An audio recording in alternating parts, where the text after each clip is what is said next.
I'm warning you guys, both of you. Kahit magagaling mga abogado mo, kahit magagaling sila, kumuha ka ng pinakamahal na abogado, pinakamagaling na abogado, pero pag nagsisinungaling kayong dalawa, pakukulong ko kayo. Maniwala kayo. Habang buhay. Reclusion perpetua. Hindi po ito 2019, 2021. Yung listahan nyo.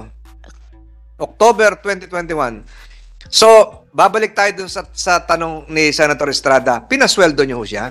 Opo. Hindi raw eh. Pinasweldo po, Your Honor. Nasweldo kayo, Manang LB? Hindi po, buat noong nag-start po ako sa kanya, hindi po ako sinusweldohan. Your Honor, nasusweldo po siya, lalo't pag nasama sa amin sa anniversary ng Capitol, kapag nalabas po kami, magkakasama po kami. May picture po kami yan na magkakasama kami Anniversary ng? ng Capitol po namin. Kasama po namin yan. Ano po yung Capitol? Ang fiesta po ng Occidental Mindoro. Kasama po namin nalabas yan, Your Honor. Teka, paano tayo nagpiesta noon eh? COVID nga, lockdown. 2021, Your Honor, kasama namin nalabas po yan, Your Honor. Ito pa tayo, COVID lockdown pa no, pandemic. Huli na po ng 2021. Bukas medyo maalwan na po sa amin, Your Honor, eh. Ng 2021 po, Your Hulihin Honor. tayo ng pulis, bawal lumabas noon.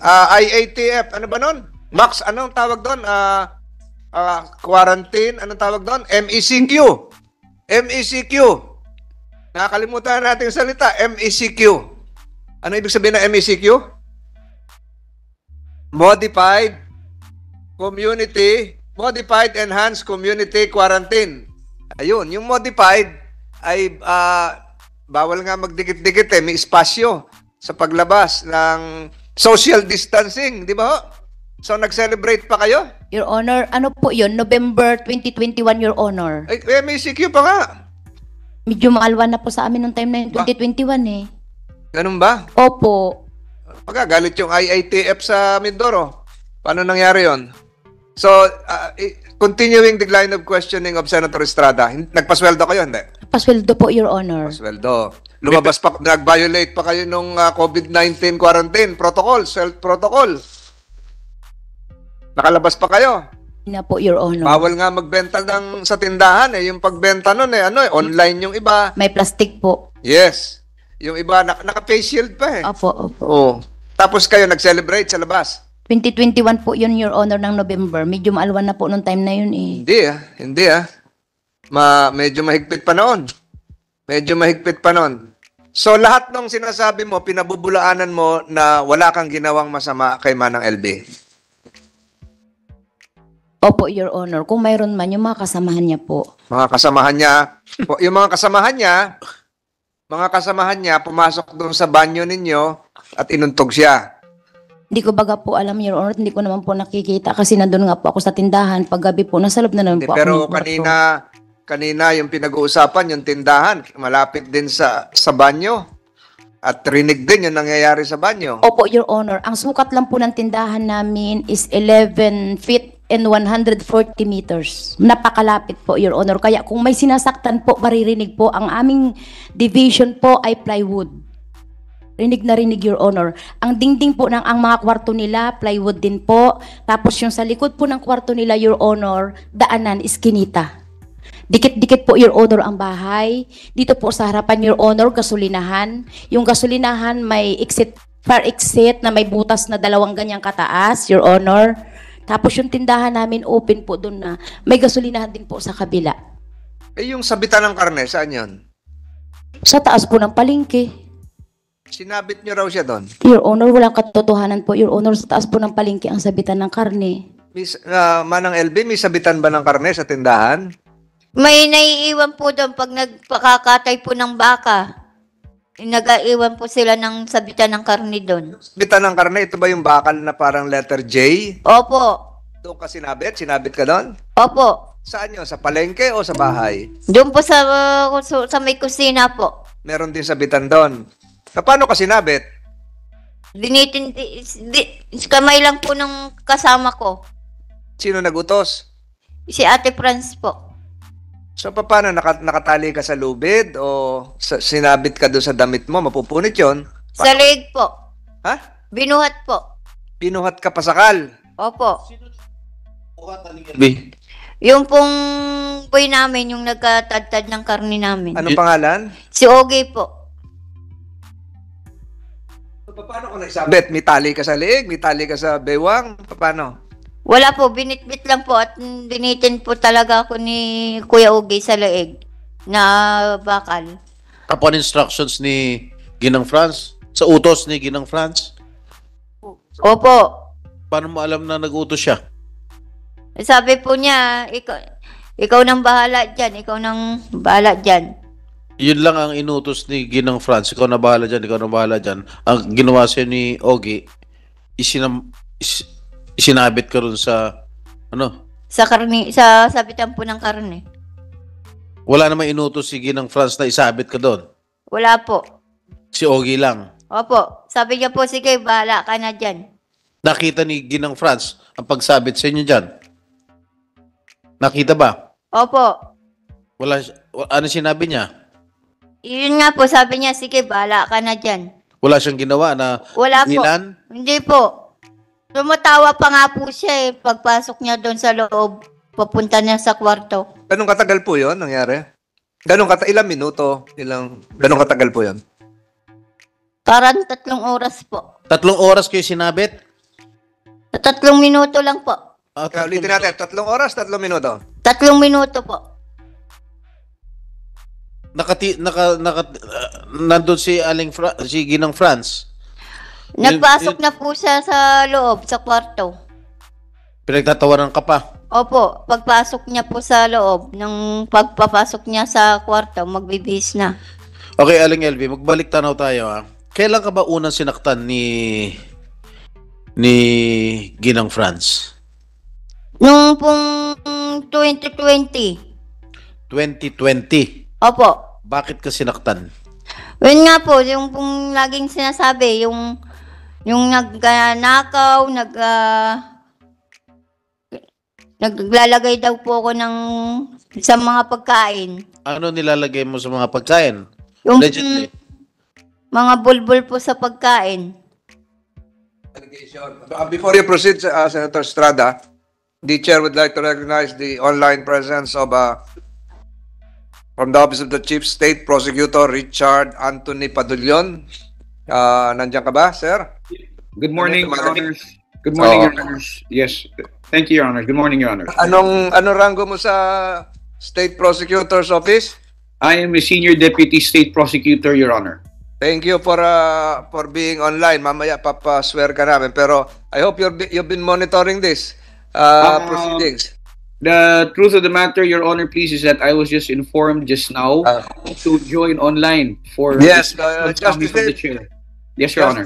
Just the same, stay tuned and listen carefully to what is transpiring here today. I will, Your Honor. Thank you. Thank you, Your Honor. Senator Estrada, can I make a... Okay. Please. Before here, in our presence is Attorney Brenda Canapi, OIC Director, Region 4B, Commission on Human Rights. The Senate will tackle the budget of the Commission on Human Rights tomorrow, less than 24 hours away from the mandate of the Commission on Human Rights. Are you allowed to take cognizance of a case, even if no formal complaint was filed before your office? Yes, Your Honor, we can conduct motu proprio investigation on cases, Yes. even without a private complainant coming to the CHR. This is a well-publicized case, very controversial. Has the Commission on Human Rights acted upon this motu proprio coming from you? Yes, Your Honor, we already conducted an initial investigation on the case, Your Honor. And the Commission on Human Rights Region 4B has taken jurisdiction over this. Yes, Your Honor. And you're proceeding with an investigation, parallel investigation. Yes, Your Honor. And when do we hope to secure a copy of your final report? We will speed up the resolution of this case, Your Honor. Because I will be asking this likewise tomorrow. If not me, Senator Estrada will take the cudgels for this committee when we tackle your budget tomorrow. So ito po ay pinatawag nyo na po lahat itong mga ito. Hindi pa po, Your Honor. Attorney Gambol just gave us the records this morning. So we need the records of the case so we can complete the investigation, Your Honor. So under your procedure, will you start from scratch or can the committee provide you with copies of the records here? Yes, we will appreciate, Your Honor, if we can have the records from this So the committee hearing. secretary is directed to provide the Commission on Human Rights copies of the records of these proceedings, including the transcripts, Thank you, Your so Honor. that would make life easier for the CHR. Thank The you, Your secretary Honor. is directed. So sana po, madaliin niyo po yan, Attorney Canapi. Yes, Your Honor. Yes. Senator Estrada, you can proceed. What is the status of the investigation right now? Are you in the final stages already? We already conducted initial investigation kasi ipapasabpi na po namin yung respondents, Your Honor. So, how long will you expect the resolution of this particular case We will try within this month, Your Honor. within this month? Apo. Saan po opisina nyo? We have a regional office in Quezon City po. Tayo. Wala po sa ito yung sinasabi ko sa Mimaropa, ba't nasa Quezon City kayo? We have a provincial office in Oriental Mindoro and Puerto Princesa, Palawan. What about in Batangas City? It's under Region 4A of the Commission. But under your own rules, you can co-locate and you can coordinate with Region 4B and conduct the investigations in Batangas City also, Yes, Your Honor. for the convenience of the parties involved. Yes, Your Honor. Can we do that? Yes, Your Honor. Kasi malayo po yung Quezon City. Opo. Itong Pasay, itong Senado, nalalayuan ng iba, lalo na yung Quezon City. Di ba? So, I hope you can conduct your hearing in Batangas, the regional office, Region 4A. We can do that, Your Honor. Narinig nyo na ho. Siguro, Senator Estrada, you have the floor. Thank you, Mr. Chair. Thank you, yeah. Mabalik tayo kay Aling LV. Aling LV, Po. tinanong ko sa inyo po kanina kung bakit kayo sinasaktan o sinaktan. Ang sabi niyo, ang sagot niyo sa akin, meron ka daw, allegedly, ang sabi mo, pinagagalitan ka dahil, sinasaktan ka dahil meron ka nilalagay kung ano-ano sa pagkain nila. Opo. Ano pa? Yung pong nagnakaw daw po ko Nagnakaw ka ng ng pera at ng relo niya. pera at relon yung ginang ng Opo. babae. Opo. Ano participation ng lalaki o asawa? Hindi naman po nag-aimik po yung lalaki. Tahimik lang po. Pero alam niya nung lalaki ginagawa nung babae. Opo, pag lasing po, yung po, pag lasing, nananakit po. Pag lasing si lalaki, sinasaktan ka din? Opo. Paano ka sinasaktan? Yung pong, minsan po, sinatadyakan, hinahagis po ko sa sahig at binabato ng lamisa. Binabato ng lamesa. Opo. Nung binato ka ng lamesa, saan ka tinamaan? Sa mukha po. Sa muka. Opo. Ilang beses ginagawa sa iyon? Isang beses po. Isang beses lang. Opo. Sa tagal mo na sa kanila, isang beses lang ginawa sa inyo. Paglasing nga lang po si kuya. Kaya nga, ilang beses nga siya nag-eat siya ng lamesa sa inyo? Tuwing lalasing? Opo. Gaano siya Marami po. Gaano siya kadalas malasing? Lagi naman po nag-ainom po yan. Gabi-gabi. So gabi-gabi ka iniitsahan ng lamesa, ganun ba? Pag mainit po ang ulo, Ano pa? Ano pa ginagawa sa inyo? yung pong sinasapok at tinatagyakan Saan ka tinatadyakan, Aling LV? sa tagiliran po sa buong katawan. Ano pa? Tapos po, inuuntog din po sa pinto, sa dingding. Yung mga anak, ano ginagawa?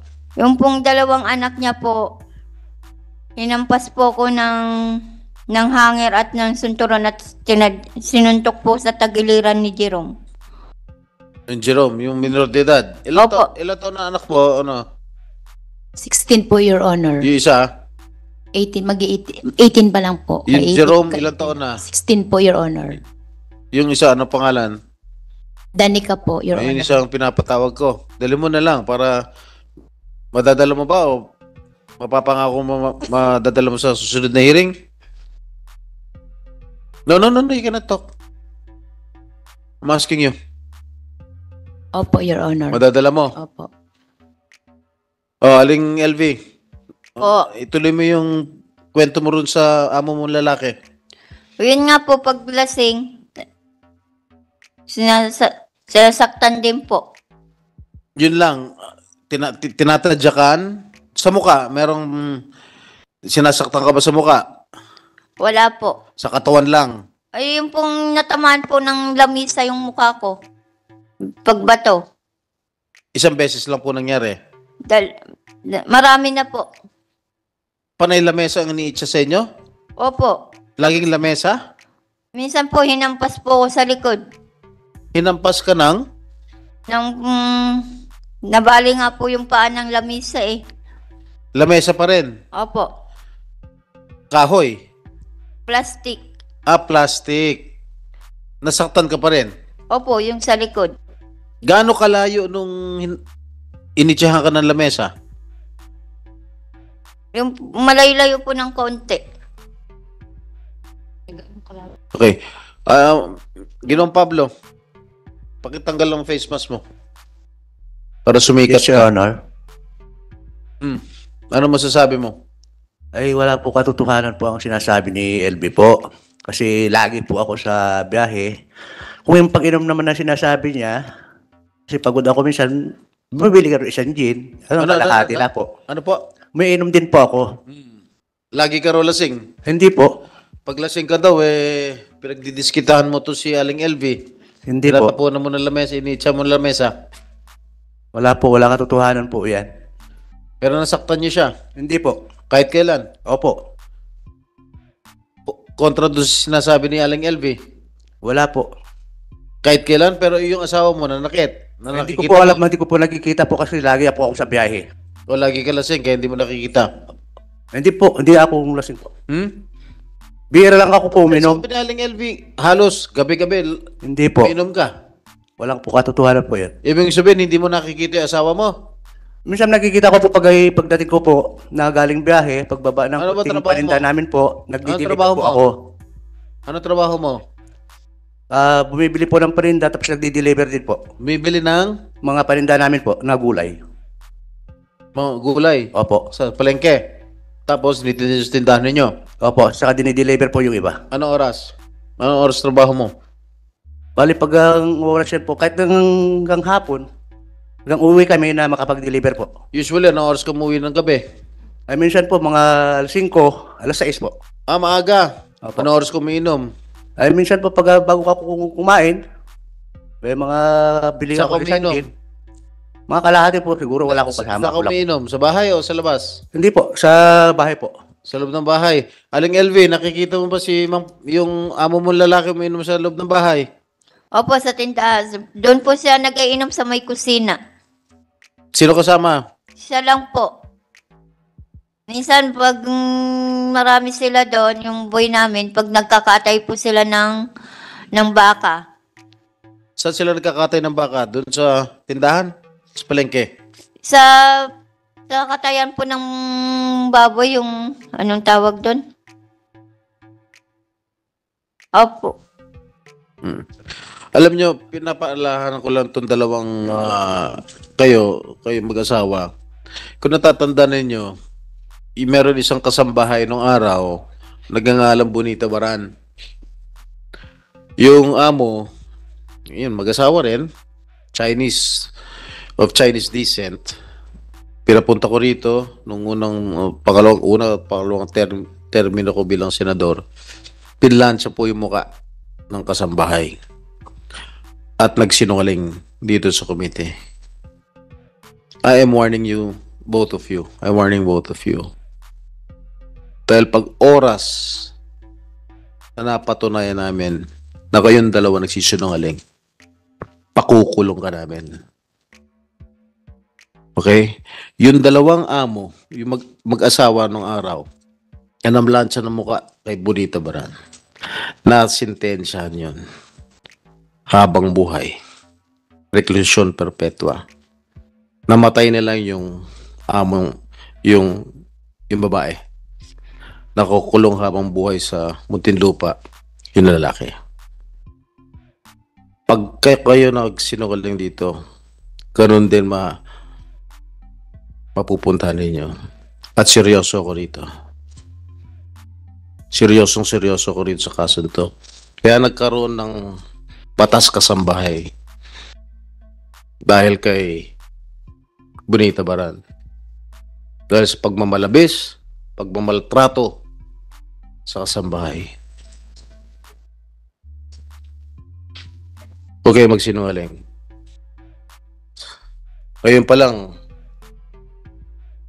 parang sa akin pakiwari, parang sisinungaling na kayo. Magkakaroon pa tayo isang pandinig, dalawa pandinig ay kung gugustuhin ni Senator Tolentino. Dali mo yung mga anak mo. O isang anak mo na hindi minor de edad. At yung ibang witnesses, yung si Senator Tolentino, yung Dodong, para malaman natin ang buong katotohanan. I'm warning you guys, both of you. Kahit magagaling ang mga abogado mo, kahit magagaling sila, kumuha ka ng pinakamahal na abogado, pinakamagaling na abogado, pero pag nagsisunod ka lang kayong dalawa, pakukulo ko kayo. Maniwala kayo.